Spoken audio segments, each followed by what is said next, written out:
Anak saya dicabuli oleh guru matematikanya. Namun, pihak sekolah melarang saya membesarkan kasusnya. Apa yang harus saya lakukan?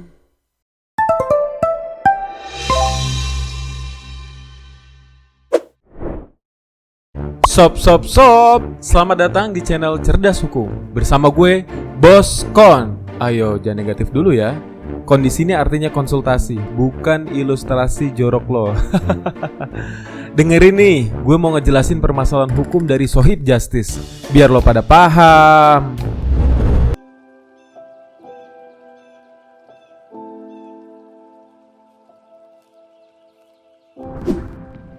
Oleh guru, benar-benar miris Boskon mendapatkan pertanyaan ini, sob.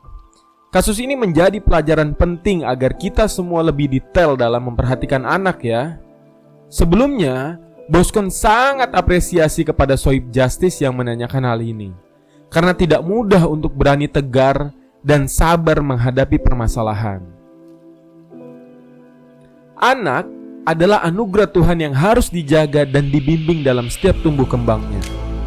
Memberikan perlindungan bagi anak, baik secara perhatian dan kasih sayang, harus diungkapkan segenap jiwa demi tumbuh kembangnya.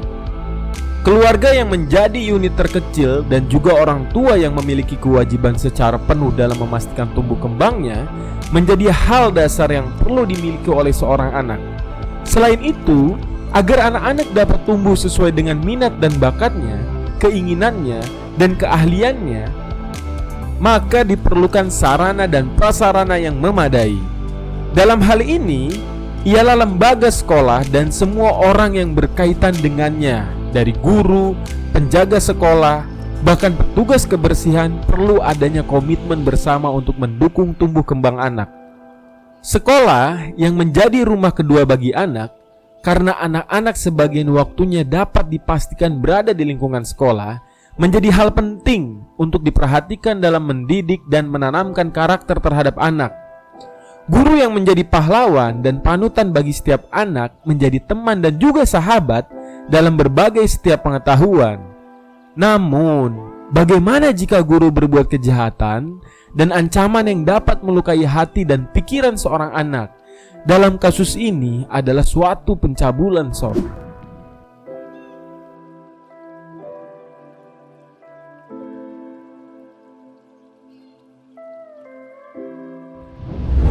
Maka, dari permasalahan ini Sohib Justice dapat melaporkan dugaan tindak pidana tersebut ke pihak kepolisian.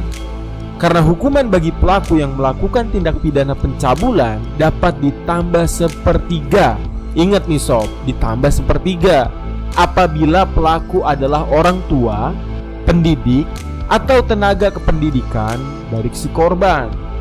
Hal ini sebagaimana diatur dalam Undang-Undang Nomor 17 Tahun 2016, perubahan kedua atas Undang-Undang Nomor 23 Tahun 2002 tentang perlindungan anak. Adapun pengertian tentang pencabulan dijelaskan dalam pasal 76E Undang-Undang Perlindungan Anak tersebut, yaitu setiap orang dilarang melakukan kekerasan atau ancaman kekerasan, memaksa, melakukan tipu muslihat, melakukan serangkaian kebohongan, atau membujuk anak untuk melakukan atau membiarkan dilakukannya perbuatan cabul. Bagi pelaku yang melakukan tindakan cabul tersebut dapat dijerat dalam pasal 82 undang-undang tersebut, yang berbunyi ayat satunya nih sob, setiap orang yang melanggar ketentuan sebagaimana dimaksud dalam pasal 76E tersebut dipidana dengan pidana penjara paling singkat 5 tahun dan paling lama 15 tahun dan denda paling banyak 5 miliar rupiah. Ayat keduanya, dalam hal tindak pidana sebagaimana dimaksud pada ayat 1 tersebut yang dilakukan oleh orang tua, wali, pengasuh anak, pendidik, atau tenaga kependidikan, maka dapat ditambah pidananya sebanyak sepertiga dari ancaman pidana sebagaimana dimaksud pada ayat 1.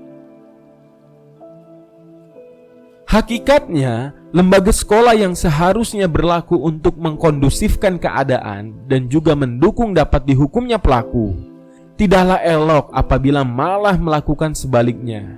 Maka, jika seseorang berupaya dengan sengaja menghalangi proses pidana, baik menyembunyikan orang yang telah melakukan kejahatan, barang bukti, atau menghalang-halangi untuk proses penyidikan atau penyelidikan, dapat diancam pidana selama 9 bulan penjara, sob.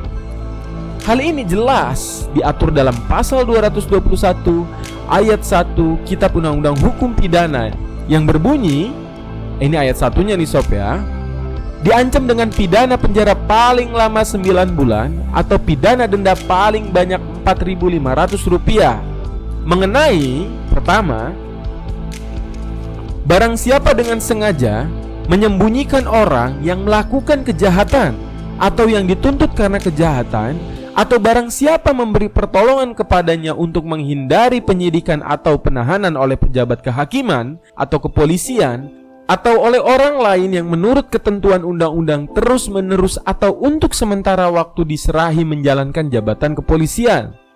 Yang kedua, barang siapa setelah dilakukan suatu kejahatan dan dengan maksud untuk menutupinya atau untuk menghalang-halangi atau mempersukar penyidikan atau penuntutannya, menghancurkan, menghilangkan, menyembunyikan benda-benda terhadap mana atau dengan mana kejahatan itu dilakukan, atau bekas-bekas kejahatan lainnya, atau menghindari dari pemeriksaan yang dilakukan oleh pejabat kehakiman atau kepolisian maupun oleh orang yang menurut ketentuan undang-undang terus-menerus atau sementara waktu diserahi menjalankan jabatan kepolisian.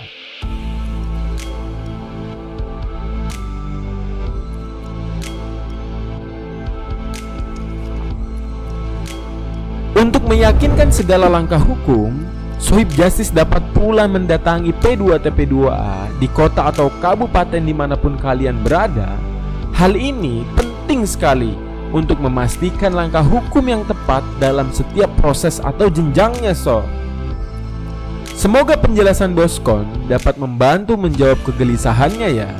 Jika Sohib Justice membutuhkan konsultasi lebih dalam, dapat kunjungi website kami guna menghubungi mitra hukum terbaik kami.